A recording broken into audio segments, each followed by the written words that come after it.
உன்னை தொட்டில் கட்டி அம்மா சொல்லும் ஆரிதாரும் இசைதானே ஓ இசைதானே. ஆணும் பெண்ணும் கட்டில் கட்டி ஆசமிட்டு கட்டுறதும் இசைதானே ஓ இசைதானே. ஆறு மனமே யாரு இங்க அனைத்தும் அறிந்ததாரு.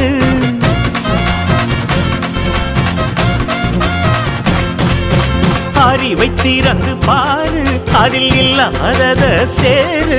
அடையெல்லாம் தெரிஞ்ச எல்லாம் அறிஞ்சாலே இல்லையம்மா.